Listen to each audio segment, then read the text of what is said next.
Et salut, coucou, bienvenue tout le monde, c'est Florent le Meeple Vert pour la vidéo où ensemble on va parler des sorties de jeux de société cette semaine. Pas mal de bons jeux qui arrivent cette semaine dans vos boutiques ludiques. Bienvenue à tous, on est en live sur Twitch. Si vous regardez cette vidéo sur YouTube, n'hésitez pas à venir sur Twitch pour suivre et discuter avec nous lors de ces vidéos en live. Le principe est simple, c'est qu'on va aller sur MyLudo, on va regarder ce qui sort cette semaine et on va un petit peu discuter de ces jeux-là. Le premier jeu que je vais vous parler, c'est un jeu, je vous en ai déjà parlé, c'est un jeu que j'adore, que j'aime énormément, un jeu de mots et d'association d'idées. Et ce premier jeu dont on va parler, c'est Cachamot. Alors, Cachamot, c'est le jeu de lettres et d'association d'idées, enfin le jeu de mots et d'association d'idées, dans lequel on va avoir une petite ardoise, comme ceci. Voilà, vous l'avez vu partout sur les réseaux, et notamment ici, avec moi, je vous en ai déjà parlé plusieurs fois. Donc on va marquer un premier mot visible par tous les joueurs. Ensuite, celui qui doit faire deviner son mot va ouvrir. Il reste encore des petits trucs d'ailleurs. Hop là, voilà. Il va écrire sur la deuxième ligne un mot qui a un rapport avec le premier et sur la troisième ligne un mot qui a un rapport avec le deuxième. Et il va refermer, comme ça il n'y va y avoir que la première lettre des deuxième et troisième mots qui va rester visible. Ici on va mettre la deuxième lettre du deuxième mot. Et les autres joueurs doivent avoir le temps du sablier pour deviner non pas le deuxième mot, mais deviner le troisième mot qui est ici. Voilà. Si jamais le temps du sablier est fini et que personne n'a trouvé, je rajoute une lettre pour ce mot-là, le troisième mot, pour donner un indice supplémentaire. Et à ce moment-là, si un joueur gagne, eh bien, il gagne un point, et moi aussi, puisque ils ont trouvé le mot. Voilà, je ne vais pas rentrer plus dans les détails. En gros, c'est ça, c'est tout simple. C'est vraiment un super jeu. Voilà, si vous aimez les jeux de mots et d'association d'idées, je pense que ce petit jeu-là, il faut absolument y aller. Voilà pour Cachamot. Cachamot, donc, il est sorti chez Banquise Edition. C'est un jeu de Akiyama Koryo et Kozu Yusei et illustré par Jérôme Soleil aux alentours de 14 € avec une jolie petite note de 7,5. Bienvenue à tous ceux qui arrivent. Oui, on a fait un premier lancement qui est un petit peu merdouillé puisque j'avais pas branché le micro correctement. Voilà. J'espère que tout est ok pour vous. Et salut, salut Tony, salut Guillaume, Anto, coucou, Snoopy Milou, coucou. Voilà. Jeu suivant. C'est un jeu, mais il y a deux versions. Il existait déjà la première version du Cascadia, tout simple. Eh bien, est sorti aujourd'hui Cascadia Rolling. Alors, il y a la version rivière et il y a la version prairie. Donc, ces deux jeux-là, ce sont les mêmes. Sauf que, apparemment, d'après ce que j'ai compris, il y a quand même des petites nuances au niveau des plateaux, et également au niveau des objectifs et forcément donc des animaux. Cascadia, le principe, c'était ce jeu un petit peu de pose de tuiles avec des objectifs perso à réaliser. Eh bien, ça va être plus ou moins le même principe, sauf que là, on va en plus, à la place de choisir des tuiles, eh bien, on va lancer des dés et on va cocher, on va écrire sur nos feuilles pour en faire notre paysage, un petit peu comme dans Cascadia. Alors, je me souviens plus trop du Cascadia de base, ça m'avait pas spécialement trop plu. Là, celui-ci, j'ai bien envie de l'essayer parce que j'aime beaucoup tout ce qui est roll and write, donc pourquoi pas Cascadia Rolling, aussi bien la version prairie que la version rivière. Alors dans la version prairie, il n'y a pas de photos. Dans la version rivière, il y a quelques photos. Voilà, donc ça c'est une feuille de joueur. Toujours pareil, on retrouve donc les objectifs en fonction des animaux qui sont dans le jeu. En fonction de suivant comment ils sont positionnés, on va marquer plus ou moins 2 points. Voilà, je vois qu'il y a des cartes aussi. Ouais, forcément, il y a des dés. Je pourrais pas vous en dire plus. J'ai pas j'ai pas vu de vidéo. J'ai pas trop su voir comment ça se jouait. Bon, là, il y a la version en anglais, mais ça sort bien en français. Voilà, alors, hop, il se joue donc de 1 à 4 joueurs. Il y a un mode solo à partir de 10 ans pour des parties d'environ 20 minutes. Je l'ai mis dans la wishlist parce que ouais, j'ai bien quand même envie de l'essayer. Moi, quand on me dit Roll and Write, ça me parle, j'ai envie d'y jouer. Donc il est sorti là aujourd'hui, donc le 17 janvier, aux alentours de 25€, aussi bien l'un que l'autre. Hein, ouais, c'est ça. Donc, par les Lucky Duck Games pour l'édition française, sinon c'est AEG et Flatout Game. C'est distribué par Neoludis en français. C'est un jeu de Ryan Flynn et illustré par Beth Sobel et un traducteur, Elric Rouzet. Puisqu'il est mentionné, autant le citer. Voilà pour les 2 boîtes de Cascadia Rolling, aussi bien Prairie que Rivière. Est-ce que vous avez déjà joué à Cascadia? Qu'est-ce que vous en avez pensé? Et du coup, est-ce que cette version Roll and Write, elle vous intéresse? Qu'est-ce que ça vous évoque? Est-ce que ça vous dit quelque chose? Voilà, je regarde un petit peu vos commentaires. D'accord, donc un culte savant, tu nous dis que tu n'aimais pas, Cascadia, donc le Roll and Write, tu restes un petit peu perplexe. À voir. Moi, à partir du moment aussi du Roll and Write, j'aime beaucoup. Après, c'est vrai que moi, le Cascadia de base, c'est pareil. J'avais pas spécialement plus accroché. Voilà, Nani. Alors, Snoopy Milou qui nous dit: tu lances les dés communs et tes 2 tiens et tu coches et tu fais des combos. Ok. Bon, ça reste le principe un petit peu de base de tous les Roll and Write, mais à voir. Voilà. À voir ce que ça donne. En tout cas, moi, ça me donne bien envie. Eh bien, on va rester pour les 2 prochains jeux, pour également un duo pareil, qui est un petit peu comme donc Cascadia, Rolling, Prairie et Rivière. Eh bien, sort également aujourd'hui Very Badlands, la version T-Rex, et Very Badlands, la version Brachio.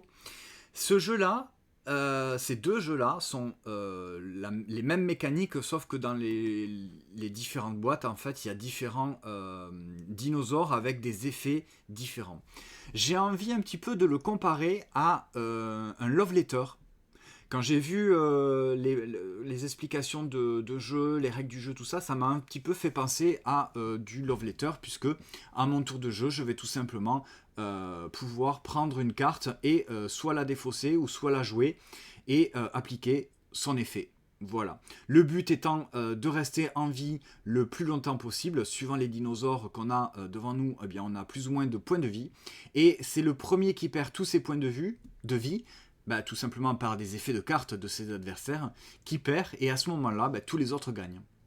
Il n'y a pas un gagnant, il y a plusieurs gagnants, et il y a un perdant. Et donc voilà, c'est des petits jeux de cartes tout simples, un petit peu à la Love Letter. Je pioche, je joue une carte, je fais son effet, et après il y a un système aussi avec des valeurs, peut-être un petit peu mélangé à la façon jeu de pli, même si on remporte pas le pli, mais en tout cas il y a celui qui, après avoir résolu les effets de cartes, celui qui a la valeur la plus faible, eh bien perd un point de vue, à moins que des effets de cartes disent le contraire. Il y a plein de petits effets comme ça, et voilà, c'est pareil. Love Letter, je trouve c'est un excellent jeu. Et bien Very Badlands me fait un petit peu penser à ça dans les sensations de jeu, dans les mécaniques. Ça a l'air de s'y rapprocher un petit peu. Donc c'est pareil, je vais le mettre les 2 dans la wishlist. Donc j'ai pas le prix. On va aller voir ça de suite sur Ludum. Alors aux alentours de 9,90€. Voilà, les 2, en tout cas sur le Doom, ils sont à 9,90€. Alors là, je vois qu'il y a une sortie qui est différée. 7 février. Ok, Bon, bah du coup, on oublie, hein, puisque c'est pas sorti aujourd'hui, ça sort le 7 février. Pourtant, j'ai regardé hier soir, hein, j'ai fait les actualisations, donc ça ne sort pas aujourd'hui. Bon, eh bien, on en aura déjà un petit peu parlé. On va passer à la suite. On va rester sur aussi 2 jeux qui sortent en même temps. Alors du coup, j'espère qu'ils vont sortir aujourd'hui. Normalement, oui. C'est ces 2 jeux suivants, c'est Météo et Blue Penguin. C'est un éditeur suisse, Naivina. C'est un jeu de Tobia Botta et illustré par Ariana Vertuani et Lisa Vertuani pour Blue Penguin. Météo, l'auteur Tobia Botta et c'est pareil, Ariana Vertuani et Lisa Vertuani pour les auteurs et les illustratrices. Alors, Météo, j'ai pas Décalé trop... aussi. Comment? Décalé aussi. Décalé. C'est vrai? Qui c'est qui dit que c'est décalé? La ZDG. Ah, la ZDJ. 24 janvier. Bon, ben bravo, super. Bon, ben, ok. Météo, eh bien, c'est décalé. Blue Penguin, c'est décalé aussi. Voyons. 24 janvier. Ok, heureusement que j'ai regardé quand même les dates de sortie hier soir. Hein.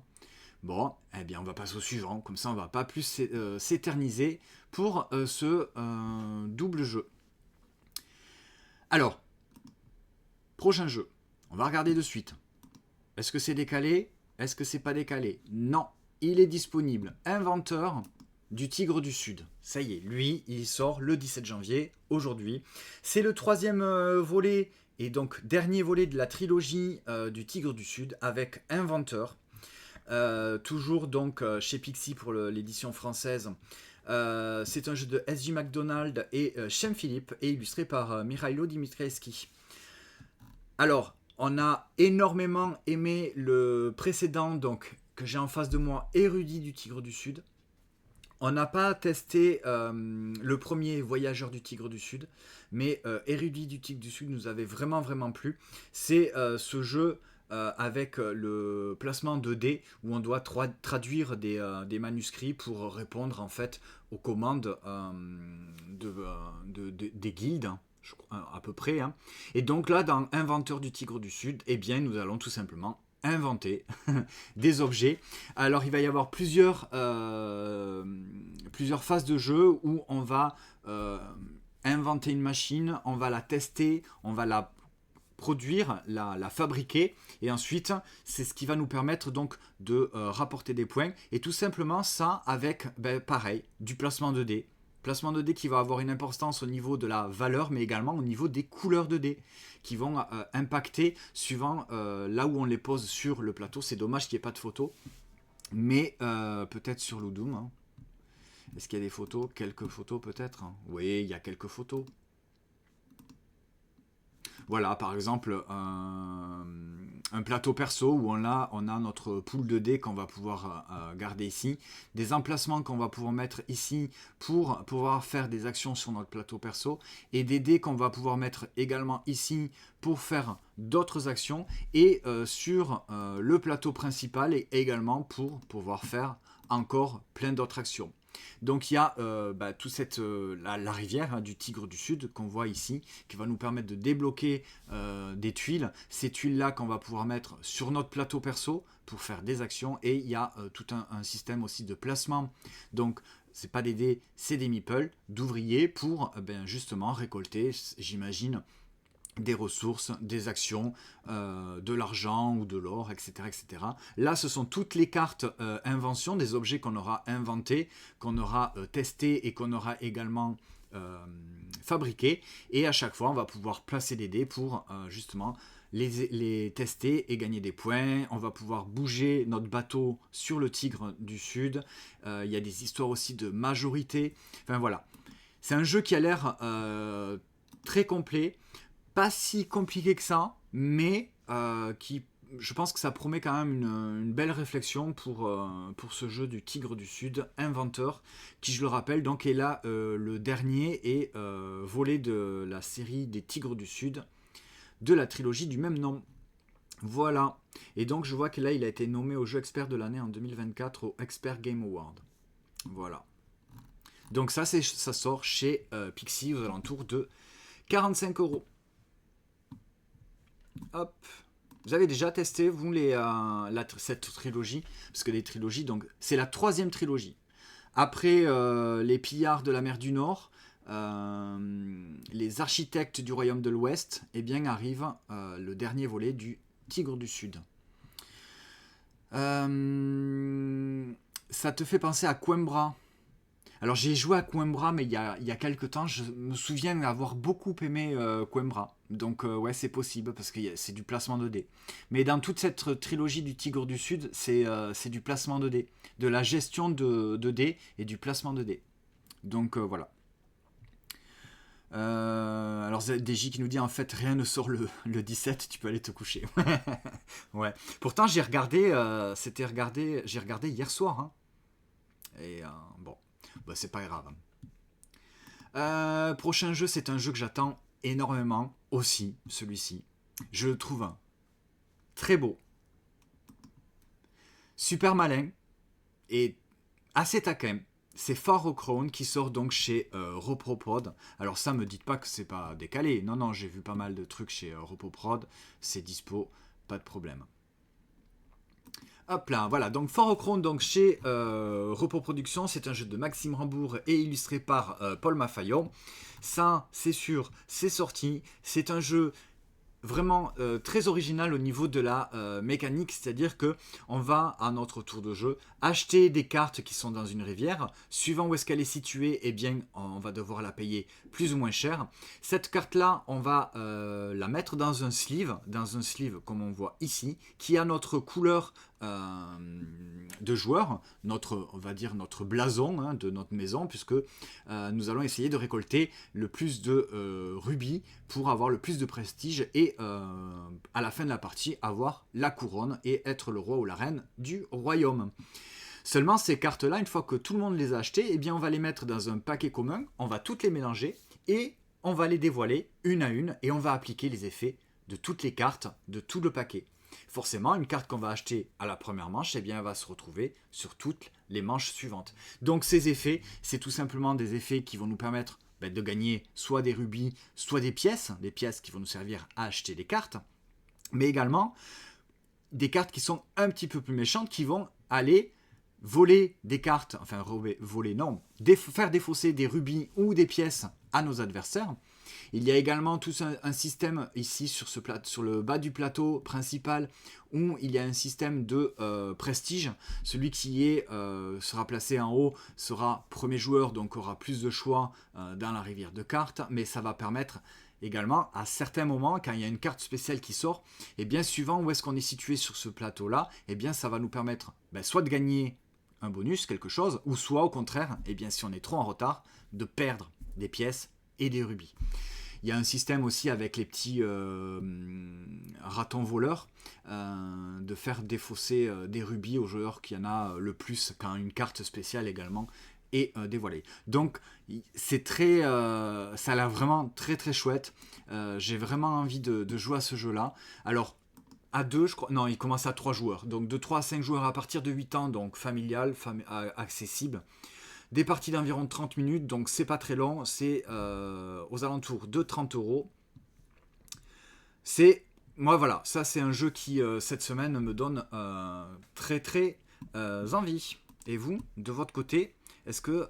alors ZDJ, tu nous dis pas du tout intéressé par Far Crown.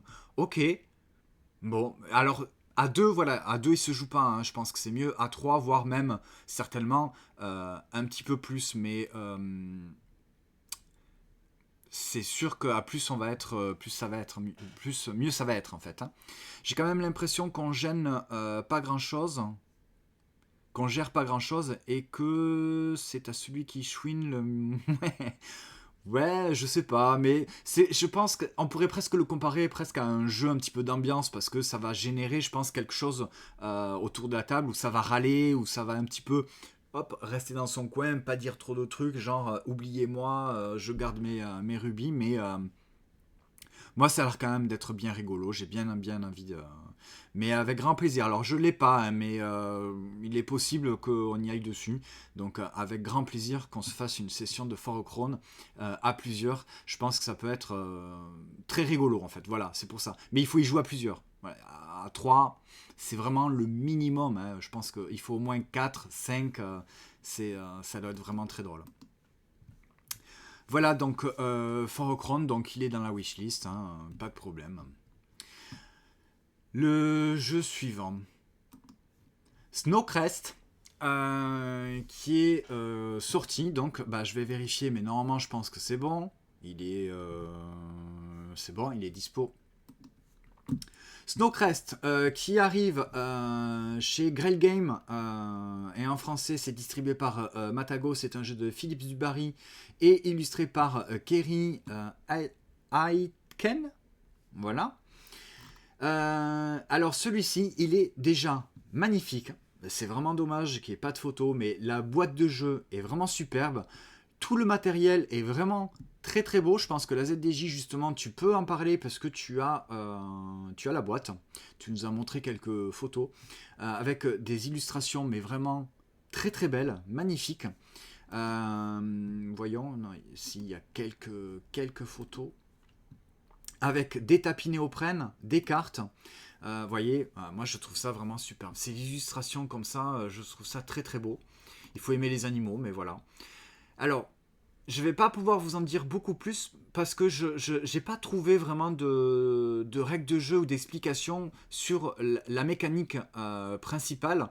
Optimisation, gestion de main et tableau building. Voilà, donc grossièrement, on va construire un tableau de cartes avec ces cartes-là qui vont nous permettre d'activer des effets, des pouvoirs, faire des revenus, collecter, j'imagine, des ressources. Mais déjà, l'univers et les illustrations, moi, ça me donne énormément envie d'y aller. Voilà. C'est vraiment... Alors, gestion de main, ouais, gestion de main de cartes et tableau building... c'est ne serait-ce que déjà par l'univers et les illustrations, moi j'ai envie d'y aller. Il est déjà dans la wishlist. Je ne vais pas pouvoir vous en dire plus. La ZDJ, est-ce que vous y avez joué ou quoi? Alors, c'est du tableau building. Tu construis ton tableau, tu actives tes villageois pour collecter un maximum de parchemins. Ok. Alors, un culte savant. Allez, encore un château combo chiant. Allez hop, ça c'est dit, ça c'est fait. Ludicieux, il te tente pas. Ok. Je papillonne. Coucou, salut, bienvenue. À voir, j'attends les premiers retours. Ouais, très différent de Château Combo, clairement. Ok, donc tu vois, Guillaume, Chikou nous dit que c'est très différent de Château Combo. Il est très stratégique et méchant, un peu. Ah, il est méchant. Bon. À voir, c'est pareil. Moi, j'ai envie d'y jouer, ça. Ne serait-ce que déjà par, comme je viens de vous dire, les illustrations, l'univers, je trouve ça très très beau. Donc, oui, forcément, j'ai envie d'y jouer. Je me rends compte que c'est plutôt pas mal de faire le live le vendredi soir comme ça parce que vous êtes nombreux et puis vous participez, c'est cool, hein, c'est chouette, ça me fait extrêmement plaisir. Alors, Guillaume, un culte savant, je sais pas si j'ai aimé For Crown. En tout cas, j'ai envie d'y jouer. Si on est méchant, je sais pas. Mais dans ce jeu, Frau Kron, effectivement, je pense que tu es un petit peu obligé. De toute façon, tu es obligé d'être méchant parce que tu vas être obligé de faire des coups à tes adversaires. Donc, bon. Mais tu vois, dans le fait que ce soit quand même assez c'est rapide, tu vois, tu perds une pièce ou un rubis, bon, voilà. C'est juste ça, et puis tu peux te venger au tour suivant, etc. Donc, bon. Je pense pas que ce soit si méchant que ça. C'est pas un truc où tu es en train de construire ta stratégie et d'un seul coup il y a ton adversaire qui te balance une carte ou quelque chose qui te casse tout ton jeu, il faut tout recommencer. Non, là c'est juste bon voilà, tu perds un truc, tu peux le regagner au jeu au tour suivant, tu peux te venger, ça peut aller c'est du rapide en fait, c'est de l'instantané, donc c'est pas vraiment de la méchanceté en fait, voilà. On a fait le tour des nouveautés et avant juste de passer bien à la dernière sortie. Une extension, The Veil of Eternity, l'extension Artifacts. Eh bien, écoutez, regardez, moi ce que je peux vous proposer, c'est, on va rester sur la fiche, enfin, on va revenir sur MyLudo. Mais j'ai mis la caméra du dessus et on peut voir le jeu puisque on était en train d'y jouer avant de commencer le live. Donc on était en train d'y jouer. Voilà la boîte de The Veil of Eternity. Le jeu The Veil of Eternity, excellent. C'est vraiment du très très bon jeu de cartes, de combos et d'affrontements. À deux, c'est impeccable. Je crois, on n'a jamais joué à plus que deux en fait. On a toujours joué à deux. C'est redoutable. Ça marche super bien. Donc on était en train de jouer là à l'extension. Et vraiment, si vous avez aimé The Veil of Eternity, franchement, franchement, je papillonne. Ça change quand même. Alors, il y a des cartes en plus qui vont permettre déjà parmi toutes les cartes de renouveler un petit peu les parties. Mais donc du coup dans cette extension il y a les artefacts qui sont ici, qui un petit peu à la manière, du coup ça m'a fait penser à Res Arcana. À la manière du coup de Res Arcana, on va choisir à chaque début de tour un artefact différent de celui qu'on a choisi dans la manche précédente et on va activer son effet. Et ça va pouvoir s'activer un petit peu du même principe que les cartes, soit au moment où on le choisit, soit au moment où on va faire nos actions, ou à la fin de la manche, on va pouvoir également, sur certains artefacts, les activer. Et donc ça va vraiment permettre de renouveler énormément les parties, puisque les artefacts ont tout simplement des pouvoirs comme les cartes, mais ce sont des pouvoirs qu'on va un petit peu se chamailler tout au fur et à mesure de la partie.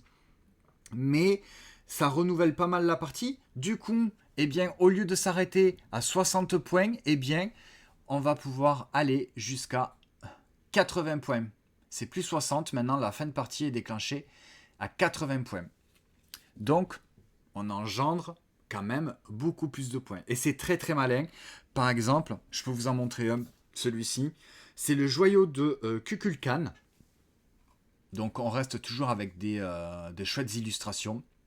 Vous voyez, celui-ci, après avoir vendu une carte, vous pouvez payer 1 pour ajouter cette carte à votre main.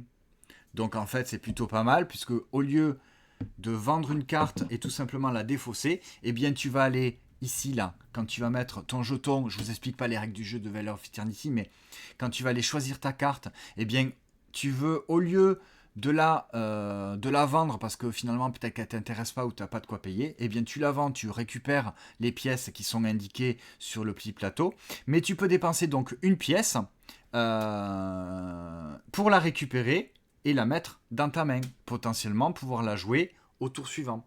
Donc ça c'est un exemple de cet artefact que j'ai trouvé plutôt pas mal, mais il y en a plein d'artefacts. Là c'est la mise en place, on en a mis 6. Mais il y en a encore plein en fait dans la boîte. Hein. Voilà, il y a tout ça encore d'artefacts. Voilà, il y a un nouveau système également d'abri. C'est-à-dire qu'on va pouvoir mettre des cartes. Alors, est-ce qu'on le voit ? Je suis où là ? Là, ici. On a ce petit jeton comme ça, on va pouvoir le mettre devant notre zone de jeu.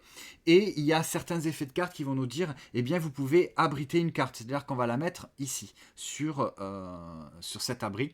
Et ces cartes-là, elles sont en fait protégées. C'est-à-dire que nos adversaires ne peuvent pas les attaquer ou les défausser, etc. Mais seulement elles nous rapportent rien de notre côté non plus. Et par certains effets de cartes, on va pouvoir soit les défausser pour avoir des pièces, soit les prendre pour les mettre dans notre main, ou plein d'effets encore supplémentaires. Voilà ce que l'extension apporte avec les artefacts et la petite zone d'abri pour certaines cartes qui vont permettre vraiment d'aller encore plus loin dans The Veil of Eternity. Voilà. On a rejoué il n'y a pas longtemps au jeu de base, et là on était en train de faire une partie, donc on est à la manche 7 sur 10. Je suis largement en tête. Oh, et on peut le dire. Je suis largement en tête parce que j'ai un chouette combo de cartes, un moteur en tout cas qui me rapporte 10 points à chaque manche. Et ça c'est plutôt pas mal. Alors la ZDJ, l'utilité de l'abri, mais si franchement alors je sais pas si tu as joué, mais Si, ça, au début, je me dis, mais ça sert à quoi? Mais si, parce qu'il y a des effets de cartes qui vont te dire les cartes que vous avez dans l'abri. Déjà, avec un artefact, ça va te permettre de piocher 2 cartes au hasard dans le paquet et de les mettre dans ton abri. Et ça, il y a certaines cartes qui vont te dire défausser une carte de votre abri pour gagner une pièce de 6, par exemple. Ou alors défausser une carte de votre abri pour la mettre dans votre main. C'est-à-dire que c'est une carte gratos, presque, on va dire. Il va falloir la payer pour la jouer. Mais également, ça va te permettre d'avoir un petit peu plus de... comment dire de contrôle sur ta main de cartes, sur ta zone de jeu. Et ça a coupé. Voilà. Bon, c'est pas grave. On va repasser sur ça. Voilà. Ça, c'est un réel intérêt. Ce que je n'ai pas dit aussi, c'est qu'il y a certains artefacts qui vont permettre d'augmenter la possibilité d'avoir des cartes dans notre arène, puisque suivant la manche en cours, par exemple là on est à la manche 7, et bien je ne peux avoir que 7 cartes dans mon arène. Sauf si j'ai eu un artefact au cours de la partie qui m'a permis de gagner cette tuile-là, qui me permet d'avoir une carte en plus. Je peux également réactiver ce même artefact pour avoir jusqu'à 2 cartes en plus. Les artefacts, à chaque fin de manche, eh bien, on les remet au centre de la table, disponible pour tout le monde, et chaque joueur va pouvoir, eh bien, en fait, avoir un autre artefact. Effectivement, c'est vrai que ça fait penser énormément à du Res Arcana. Mais franchement, moi je vous le conseille vivement parce que si vous avez aimé Veil of Eternity, vous pouvez y aller dessus. Franchement, ça change pas mal la donne, effectivement. Donc c'est toujours en 10 tours, donc ça rallonge pas le temps de partie, à peine. Par contre, voilà, on passe au lieu de 60 points, on passe à 80 points pour la fin de partie. Alors oui, il y a des artefacts suivant le nombre de joueurs. Oui, effectivement, oui. Il y a des artefacts suivant le nombre de joueurs qui sont différents. On les reconnaît par rapport... Ah mais vous voyez plus. Par rapport au dos de cartes, il y a certaines qui sont indiquées pour 2 et certains, par exemple ça, voilà, il y a une petite mise en place supplémentaire. Mais ça ne rallonge pas du tout les parties. Ils sont donc du coup, ben non, je papillonne, tu vois, je réponds à ta question. Ils sont pas recto verso. Le verso de la carte, de la tuile, en fait, indique si c'est une carte que vous jouez uniquement à 2 joueurs ou si c'est une carte que vous jouez, peu importe le nombre de joueurs. Alors dans mes souvenirs, il n'y a pas de carte qui défausse la main des joueurs. Si, il y a des cartes qui permettent de défausser notre carte pour gagner autre chose. Mais là, cet abri va permettre encore d'aller dans les plus loin. Et effectivement, ça donne très très envie de le ressortir. On l'a ressorti il n'y a pas longtemps et là, voilà, avec l'extension qui est arrivée aujourd'hui, on s'est mis dans l'extension. Hop, voilà, je redescends, pas encore joué. C'est combiné avec la carte qui te permet d'avoir 2 cartes de plus, c'est la fête. Ouais, franchement, mais il y a de quoi faire. Hein. Il y a toujours les cartes, effectivement. Alors, dans les nouvelles cartes extension, on ne les a pas toutes vues. Je ne sais pas s'il y a des cartes qui permettent d'aller embêter ses adversaires. Mais déjà, dans le jeu de base, il y a des cartes qui permettent d'aller embêter son adversaire. Si, je dis ça, mais si. Il y a des cartes de l'extension qui sont assez pénibles quand ton adversaire les joue. Je vous montre celle-ci, par exemple, qui nous dit qu'une fois que tu la joues, elle coûte 7 pièces, mais tu gagnes 7 points, et tu vas balancer cette carte chez ton adversaire, et tu vas lui voler une carte du symbole. Hop, ça fait pas la mise au point. Voilà, vous voyez, donc là vous gagnez 7 points immédiatement quand vous jouez cette carte, et vous allez la refiler à un de vos adversaires, et contre une carte, là en l'occurrence une carte bleue, une carte d'eau, et vous allez lui voler en fait. Et cette carte là, une fois que le joueur il a dans sa zone de jeu, elle rapporte rien quoi, et en plus elle prend une place. Voilà, donc si c'est vrai qu'il y a ça dans l'extension, les cartes supplémentaires permettent de gagner des points immédiatement et d'aller refiler une carte à son adversaire, enfin cette carte-là, et de lui voler une carte. Voilà. Ouais, c'est ça, c'est au lieu de la détruire, tu l'échanges. Et du coup, tu te retrouves avec une carte qui ne te sert à rien dans ta zone de jeu. Bon, voilà. Il y a vraiment, il y a de quoi faire. C'est une belle recommandation. Alors, je ne vais pas lui mettre de notes parce qu'on On n'a pas terminé la partie, donc voilà. Mais c'est sûr que ça vaut pour l'instant, ça vaut un 7. Avec les sensations qu'on a, déjà de Veil of Eternity, très très bon jeu. L'extension, je recommande, elle est aux alentours de 16,50€. Franchement, si vous avez le jeu de base, allez-y. Hein. Vous n'allez rien perdre pour 16,50€. Ça va vraiment donner une belle plus-value à votre jeu. Donc c'est sorti, c'est distribué et édité par BlackRock en français et Mandu Game. C'est un jeu de Eric Hong, Mathieu Rivero et illustré par tous ces talentueux illustrateurs, Erika Tormen, Gauthier Maya, Jackie Davis. Oh, Jackie Davis, on va en reparler bientôt. Jiahui, Eva Gao et Stefano Martinuz. Écoutez, c'est une jolie transaction. C'est une belle transition que de parler justement de Jackie Davis. On a terminé les sorties, enfin ma sélection des sorties de la semaine, et on va parler des sorties d'il y a un an. Qu'est-ce qui est sorti il y a un an ? Eh bien, figurez-vous qu'il y a une sortie de l'année dernière, un jeu illustré par Jackie Davis. C'est Farshore. Alors je vous ai tous mis là, vous êtes spoilés un petit peu des sorties de l'année dernière, ils sont tous derrière moi. Donc Farshore est sorti il y a un an. Et vous voyez, je lui ai mis une note de 6. Bon, j'ai pas trouvé ça...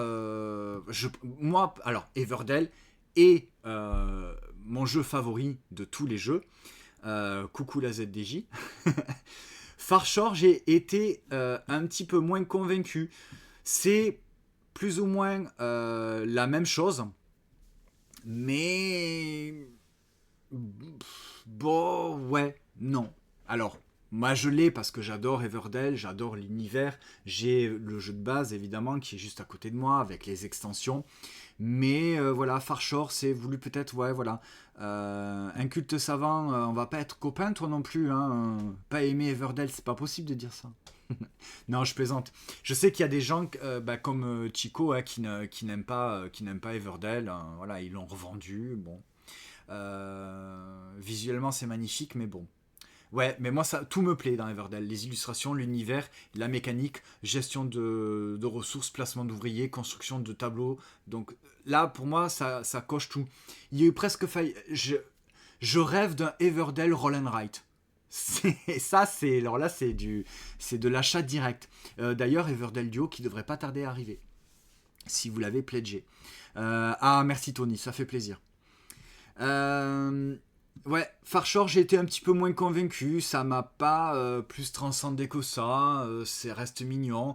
On n'a pas trop. Alors, c'est peut-être justement le fait de connaître très bien Everdell, que cette version-là, en fait, on n'a pas su exploiter le potentiel que nous proposait Farshore. C'est-à-dire notamment, je pense, au niveau de la rivière. Puisque il y a un système dans Farshore où on peut avancer notre bateau en fonction de certaines cartes pour nous permettre de gagner des points, mais gagner des ressources ou des actions, etc. Et ça, je pense que du coup, comme on est tellement habitué à jouer Everdell, que la mécanique de Farshore est identique, mais qu'il y a certains petits trucs qui sont différents, eh bien, on n'a pas su l'exploiter, je pense, et du coup, on est peut-être un petit peu passé à côté. À eux rejouer, pourquoi pas, mais en tout cas, Farshore, voilà, il est dans ma ludothèque, forcément, il va y rester quoi qu'il arrive, c'est sûr. Un culte savant, t'exagères, hein, t'exagères. Donc voilà, ça c'est sorti, Farshore c'est sorti il y a un an. Le prix, je reconnais, c'est hors de prix. On est bien d'accord que c'est abusé, c'est vraiment totalement l'abus. Qu'est-ce qui explique ce 90€ pour Farshore ?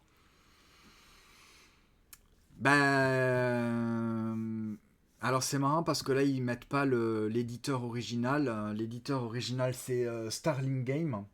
Voilà, et Starling Game, ils se gavent un petit peu parce qu'ils en profitent. En tout cas pour la version française, c'est évidemment toujours Matago. C'est un jeu de Clarissa A. Wilson et de James A. Wilson. est illustré par Jackie Davis. Et ce n'est pas illustré par Andrew Bosley. Eh oui, Farshore n'est pas illustré par Andrew Bosley. Mais en tout cas, Jackie Davis est restée vraiment dans l'univers des illustrations de Everdell. Mais effectivement, voilà, ce n'est pas illustré par Andrew Bosley. Mais ça me plaît tout autant. Et distribué par Surfing Meeple. Voilà pour Farshore. Également sorti il y a un an, Sagrada Artisan. Alors Sagrada, le jeu de base, excellent jeu. C'est un des meilleurs jeux Sagrada qui existent de gestion de dés, de placement de dés. C'est très très très très bon.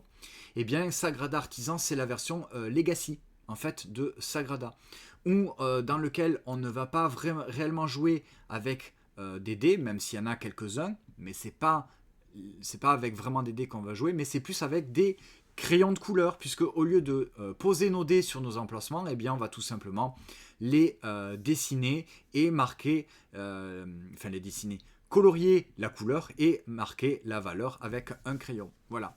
Et donc c'est du Legacy. Au fur et à mesure des parties, votre jeu va évoluer, les règles du jeu vont changer, vos carnets, eh bien vous allez à chaque partie tourner votre carnet de scénario et de campagne pour découvrir des nouveaux objectifs, des nouvelles règles, etc. etc. Votre jeu va évoluer en fonction des choix que vous allez faire tout au long de la partie. C'est du Legacy. C'est assez prenant, c'est-à-dire que une fois qu'on commence, je pense qu'il faut ne pas s'arrêter, continuer, parce que là, par exemple, si moi je devais reprendre la campagne de Sagrada Artisan qu'on n'a pas terminée, qu'on n'a pas fait entièrement, il faudrait que je me remette plus dans les règles parce que j'ai un petit peu tout oublié. Même si la mécanique principale est plus ou moins sensiblement la même. C'est-à-dire que si vous avez déjà joué à Sagrada, vous ne serez pas trop dépaysé avec Sagrada Artisan. Le principe, surtout sur les premiers scénarios, vous avez tel dé, vous allez devoir les dessiner. Il y a des objectifs un petit peu plus particuliers, notamment avec ce plateau-là. Mais c'est pas dépaysant. C'est vraiment au fur et à mesure des parties. C'est comme les Aventuriers du Rail et les Aventuriers du Rail Legacy. Première partie de les Aventuriers du Rail Legacy, vous connaissez, vous savez déjà jouer si vous connaissez les Aventuriers du Rail. Eh bien, Sagrada Artisan, c'est la même chose. Si vous connaissez Sagrada, vous allez pouvoir débuter Sagrada Artisan tranquillou. Vous connaissez les mécaniques de base. Vous allez lire un petit peu donc l'histoire, parce qu'il y a c'est pas narratif, mais il y a plus ou moins au fur et à mesure des scénarios, et il y a une petite histoire. On incarne en fait une famille d'artisans verriers, et nous sommes en espèce de compétition sur quelle famille va avoir la chance de poser nos vitraux sur la Sagrada Familia. Voilà.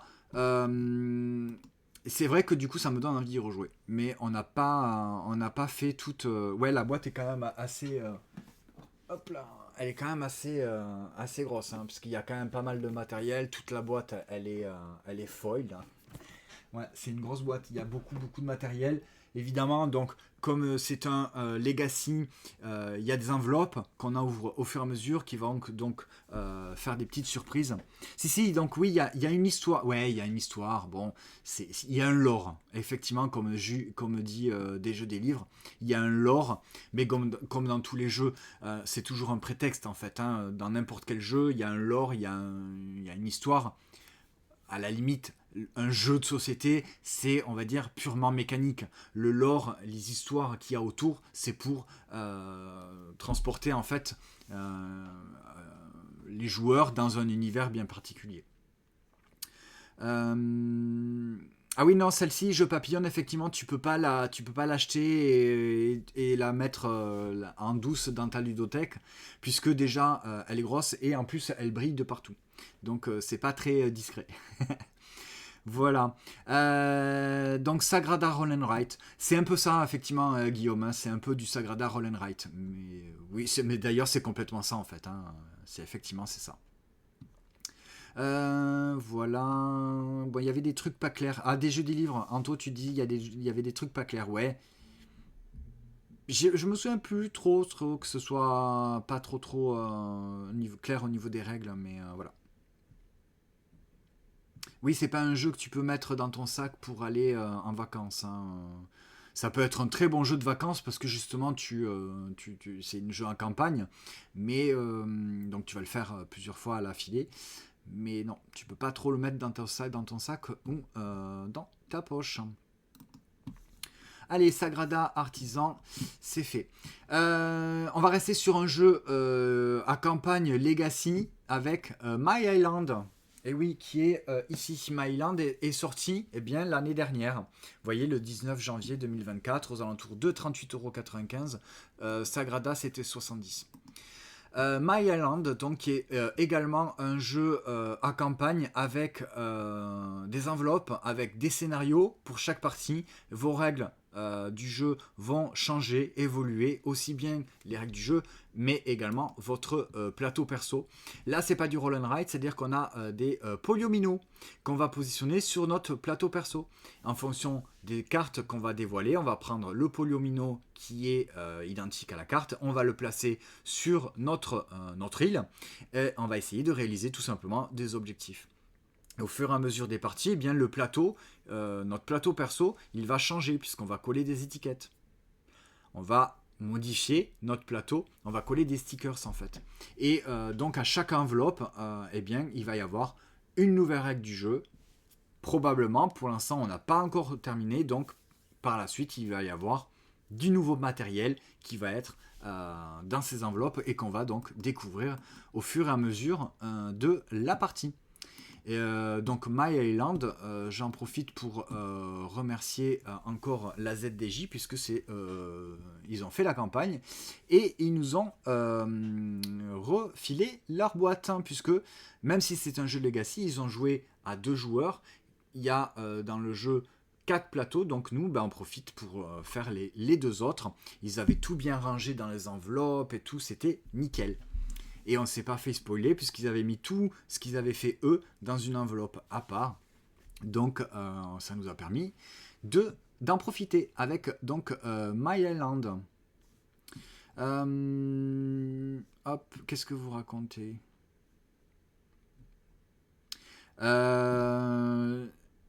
Tony, l'udicieux, tu nous dis j'ai préféré My City. Ok. Je me souviens plus, My City. Je crois qu'on n'a pas joué à My City.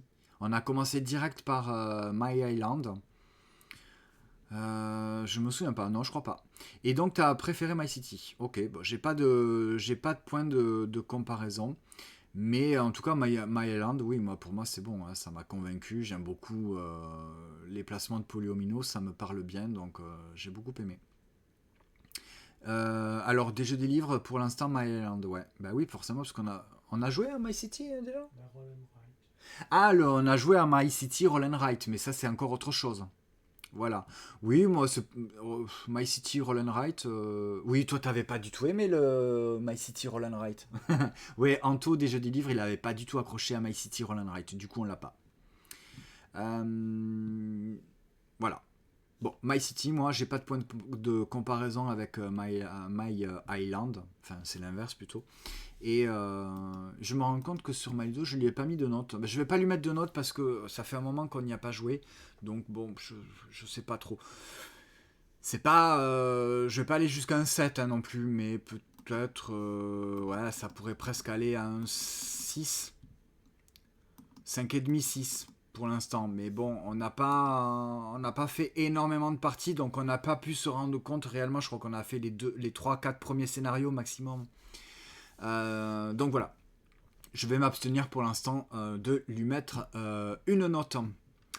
Le jeu suivant, c'est un jeu, alors lui je lui ai mis une note, je n'ai fait qu'une partie ou deux, pas plus, je n'ai absolument pas du tout envie d'y rejouer.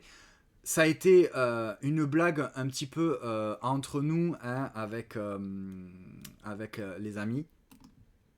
C'est World Wonders. Ce jeu-là, beaucoup de personnes ont adoré, ont aimé. Mon Dieu, et je lui ai mis un 4, je trouve que c'est quand même bien, c'est quand même cher payé pour les sensations et le jeu que c'est. Moi, donc voilà, j'ai pas du tout aimé, j'ai trouvé ça vraiment pas bon. À mon goût, hein, voilà. Alors, c'est pas que le jeu est pas bon, c'est que moi je n'ai pas aimé. Voilà, c'est comme ça qu'il faut le dire. Et pourtant, c'est du placement de Polyomino. J'adore le placement de Polyomino, mais alors là, non, pas du tout. J'ai trouvé ça pas du tout cohérent au niveau de l'univers. Je veux dire, dans quel monde on peut avoir là un pont romain à côté d'un panthéon. Bon, à la limite, si on avait une carte qui était assez grande, allez, le panthéon, c'est pas loin. La Grèce par rapport à l'Italie, à Rome, ok, ça pourrait être plus ou moins proche. Mais là, on se retrouve avec un panthéon, un pont romain, mais il y a des temples asiatiques, des trucs qui sont complètement, enfin, dans les merveilles du monde et qui n'ont absolument aucun rapport. Vous voyez, alors les meeples merveilles sont superbes. C'est vrai que c'est assez joli en fait sur la table.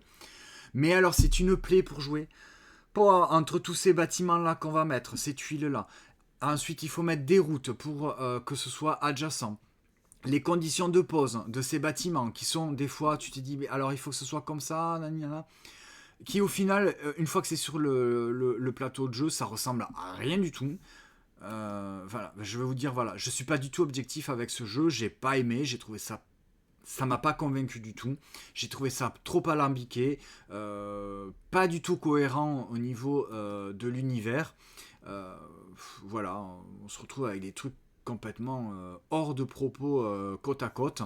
Ces histoires de bâtiments, de marchés qu'il faut aller le premier arrivé, premier servi, du coup tu te retrouves bloqué à prendre des trucs dont tu t'en fous, mais tu es obligé de les placer, du coup tu perds de la place, tu te bloques. Enfin, voilà, bon, on va pas aller plus loin. J'en ai déjà parlé à l'époque où on avait joué à World Wonders, et c'est justement la blague de World Wonders que c'était tout le monde adorait. Moi, forcément, moi j'ai pas aimé. Les jeux que tout le monde aime pas, moi j'adore. Voilà, c'est toute l'histoire de ma vie. Je suis toujours à contre-courant. C'est pas bien grave. Moi, World Wonders, c'est pas pour moi. Ça m'a pas plu. Il y a une extension qui est sortie, je vous dis pas forcément, je ne l'ai même pas essayé. Je papillonne, écoute, pas de souci, n'hésite pas. De toute façon, je pense que tu es certainement ma plus fidèle sur YouTube, puisque elle, je sais pas si elle est toujours là, mais en tout cas, elle marque toujours un petit commentaire, même voire plusieurs sur les vidéos YouTube. Je vous invite à faire de même. Mettre un petit like, un petit commentaire, ça me fait extrêmement plaisir et ça m'encourage. Voilà, donc je papillonne, un grand merci à toi. Un culte savant, juste que le jeu est nul. Écoute, si tu es d'accord avec moi, pour une fois, je sais pas si tu parlais de World Wonders, mais Tony qui rebondit sur comme The Gang. Ouais, franchement, voilà, c'est pareil, hein, moi, The Gang, je trouve ça nul, naze. Ça ne m'amuse absolument pas. Mais voilà, hein, de toute façon, The Gang, c'est génial. Un culte savant, par contre, pas à 3 par contre, ouais. Non, mais The Gang, le pire, c'est que j'y ai joué plusieurs fois. J'y ai rejoué. On a rejoué à 4, on a rejoué même à 6. Non, je m'ennuie. J'ai même regardé des gens jouer qui découvraient le jeu. Et bien, ils étaient tous là autour de la table. C'était pas l'ambiance, quoi. C'était pas la folie. Bon, même si à la fin de la partie, ils ont dit ah ouais, j'ai quand même bien aimé et tout, c'est cool. Hein. Mais moi, ça me. Non, franchement, je trouve ça naze. Nul. Voilà, d'un ennui mortel sans nom. Bon, et bien World Wonders, voilà, c'est pareil, ça m'a pas convaincu, ça m'a pas plu, je me suis pas amusé, j'ai trouvé que c'était pas cohérent, c'était contraignant au niveau des achats de tuiles dans cette espèce de marché. Premier arrivé, premier servi, donc toi tu convoites un truc, tu commences à fabriquer ton truc, ben quelqu'un te le vole, donc du coup ben, tout ce que tu as fait, ça sert à rien. Bon, chiant, bref, voilà. Et on va rester, moi je vous propose de rester sur un jeu avec des merveilles, plus précisément avec donc des pyramides. Il est sorti il y a à peu près un an, Terra Pyramide. Alors là ils disent 2023, je suis pas certain que ce soit 2023, je pense que c'est plus ou moins à cette période de l'année. l'année dernière. Je ne sais plus exactement. Terra Pyramide, dont on n'en a pas beaucoup entendu parler. Moi, j'ai essayé d'en parler assez régulièrement parce que c'est un très très bon jeu, Terra Pyramide, qui est sorti chez Hush. C'est un jeu édité par Korea Board Games. C'est un jeu de Michael Kisling et Wolfgang Kramer. Donc c'est quand même des auteurs connus et reconnus, et illustré par Lucas Sigmund. Donc c'est un trio d'auteurs et illustrateurs de jeux de société assez réputés. Ils travaillent souvent tous les trois ensemble. Et Terra Pyramide n'a pas eu, je pense,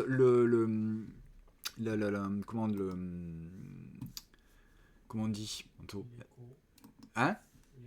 Non, pas l'écho, le succès qu'il mérite, voilà, c'est ça. Il n'a pas eu le succès qu'il mérite, et pourtant, c'est vraiment dommage parce que c'est un très très bon jeu sur lequel on va jouer tous en commun sur un plateau principal pour construire nos pyramides qui vont être en autre couleur pour gagner des points, et c'est tout un système aussi de placement de tuiles. Suivant l'emplacement où on met notre tuile, on va pouvoir récolter plus ou moins de ressources différentes, soit des briques, soit des ouvriers, soit des pièces qui vont nous permettre c'est de la gestion de ressources, placement pas d'ouvriers mais placement de tuiles, un petit peu façon placement d'ouvriers. C'est vraiment excellent. Donc il est là, c'est pareil, il est dans ma ludothèque, je lui ai mis un 7 et il va rester dans ma ludothèque parce que je le trouve vraiment très très bon. Si vous avez l'occasion de l'essayer, allez-y, parce que c'est vraiment très très bon. C'est pas très compliqué au niveau des règles du jeu. Bon, c'est du 10+, ça va. C'est des parties d'environ 45-90 minutes. Bon, 90 minutes, je pense que c'est quand même un peu long. Si on y joue à 4, ouais, peut-être que ça peut aller jusqu'à l'heure et demie. Mais bon, à 2, 45 minutes, peut-être pas non plus. Mais bon, voilà, c'est pas très long. C'est très très bon, franchement je le recommande. Il n'est pas dispo sur Ludum, sur Philibert. Est-ce qu'il y est? Terra Pyramide, il est là, il est pas dispo. 45€. Il y a beaucoup de matériel à l'intérieur. Il y a beaucoup de pièces en bois. Donc les cubes de ressources, en fait les briques pour fabriquer nos pyramides sont en bois. Il y a également, donc on le voit peut-être pas, mais là c'est des étages en fait qu'on construit au fur et à mesure de la pyramide, qui sont également des éléments en bois. Donc il y a un super matériel, il y a ce grand plateau de jeu qui est recto verso, qui va nous permettre de varier les parties. Il y a 2 enveloppes à l'intérieur avec 2 modules extensions qui permettent encore de renouveler les parties. Ce jeu est très très bon, franchement. Allez-y, si vous ne le connaissez pas, si vous avez l'occasion de le voir. Il est peut-être même, vous allez peut-être, c'est les soldes, vous allez peut-être même pouvoir le trouver en solde parce que comme je disais, il n'a pas eu je pense qu'il n'a pas eu le succès qu'il mérite. Mais voilà. C'est une belle recommandation aussi. Allez jeter un petit coup d'œil sur les différents sites, voir si vous le trouvez en solde. Et si vous le voyez en solde, allez-y. Il va encore nous parler de son... Oui, mais voilà, tu vois Guillaume, il va encore nous parler de son jeu inconnu. Ben ouais, mais tu vois, pourtant, les auteurs, c'est pas n'importe qui, c'est pas des inconnus, quoi. C'est quand même bizarre. C'est quoi le jeu qui a la note de 10? Alors, on l'a déjà fait ça, on est déjà allé sur MyLudo voir les notes, mais on peut y retourner si vous voulez, il n'y a pas de souci. Effectivement, c'est Everdell. Ne serait-ce que pour l'arbre ultra chiant et pratique, c'est 5. Non, je suis pas d'accord. C'est pas vrai. L'arbre dans Everdell, il est pas du tout chiant, il est tout à fait pratique. C'est juste que ça apporte quelque chose en plus. Et il est pas du tout chiant. Je comprends pas les gens qui disent... Bon allez, ils me trollent en fait. On a fait le tour des sorties de cette année et des sorties de cette semaine et des sorties de l'année dernière avec donc Terra Pyramide, World Wonders, My Island, Sagrada Artisan et Farshore.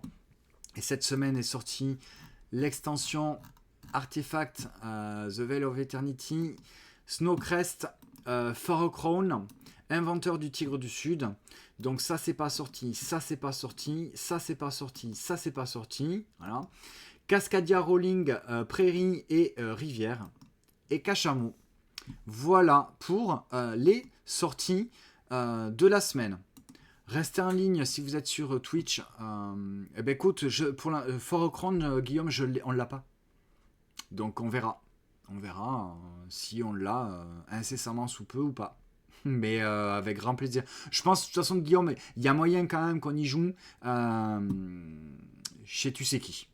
Parce que je pense qu'elle va l'avoir. On peut aller jeter un petit coup d'œil, Guillaume, si tu veux, sur MyLudo, dans ma collection de jeux. Vous voyez, My Island, j'avais oublié de le rentrer dans ma ludothèque. Evenfall que je me suis acheté parce qu'il est revenu en réassort. Alors, on va classer par notes. Donc, les notes de 10, Valerial Royaume, The Great Split, Link City, Everdell, After Us. Voilà, ça c'est mes 5 jeux favoris.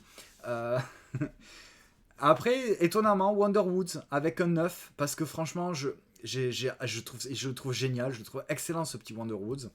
Les Wingspan, les Châteaux de Bourgogne, sur les traces de Darwin. Quicks, un tout petit jeu comme ça, mais c'est le roll and write, un des roll and write en tout cas les plus efficaces, avec justement Lost Cities, le roll and write. Planet Unknown, du Plonomino, excellent. Nidavellir qui a eu un 9, alors je sais pas si j'y rejouerai maintenant, parce que ça fait un petit moment que j'y ai pas joué, je sais pas s'il resterait un 9, mais bon.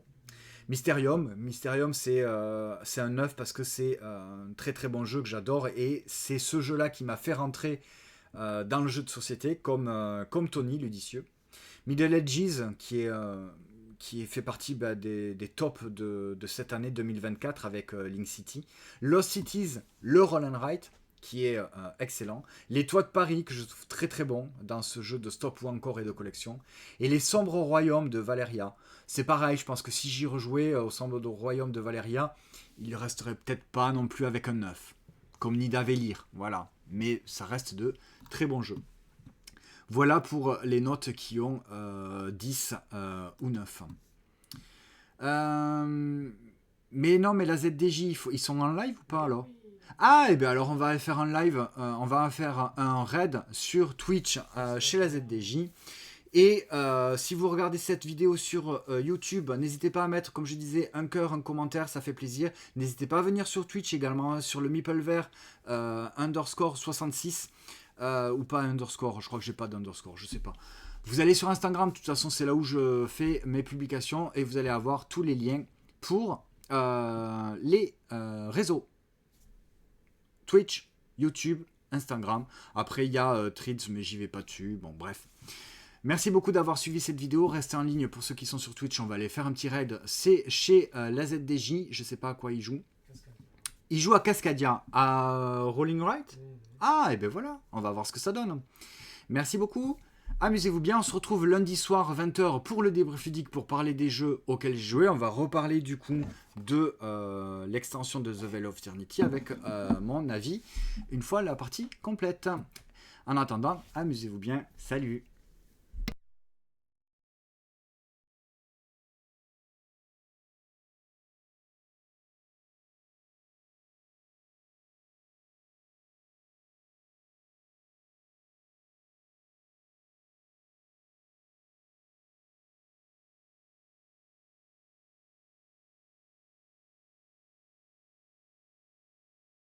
Blanc. J'ai cru voir quand Gaël m'a couvert. En fait, c'est un petit. Ah, si! T'as raison. Non, j'avais juste vu le contour. Ouais.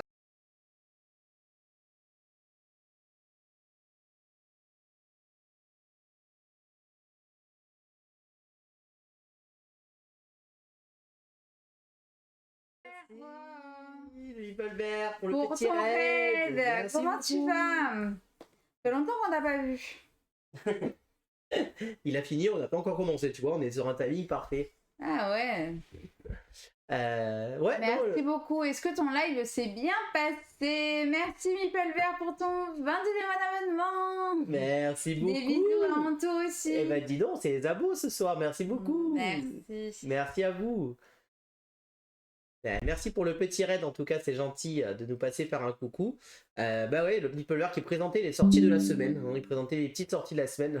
Il avait pas de chance parce que la moitié des jeux étaient décalés. En ce moment, Oh, punaise, il y a- ça c'est saoulant. tu te rappelles, je t'avais dit la semaine du 17, ça va être hyper chargé, il y a Et beaucoup de jeux. finalement, Et c'est- finalement,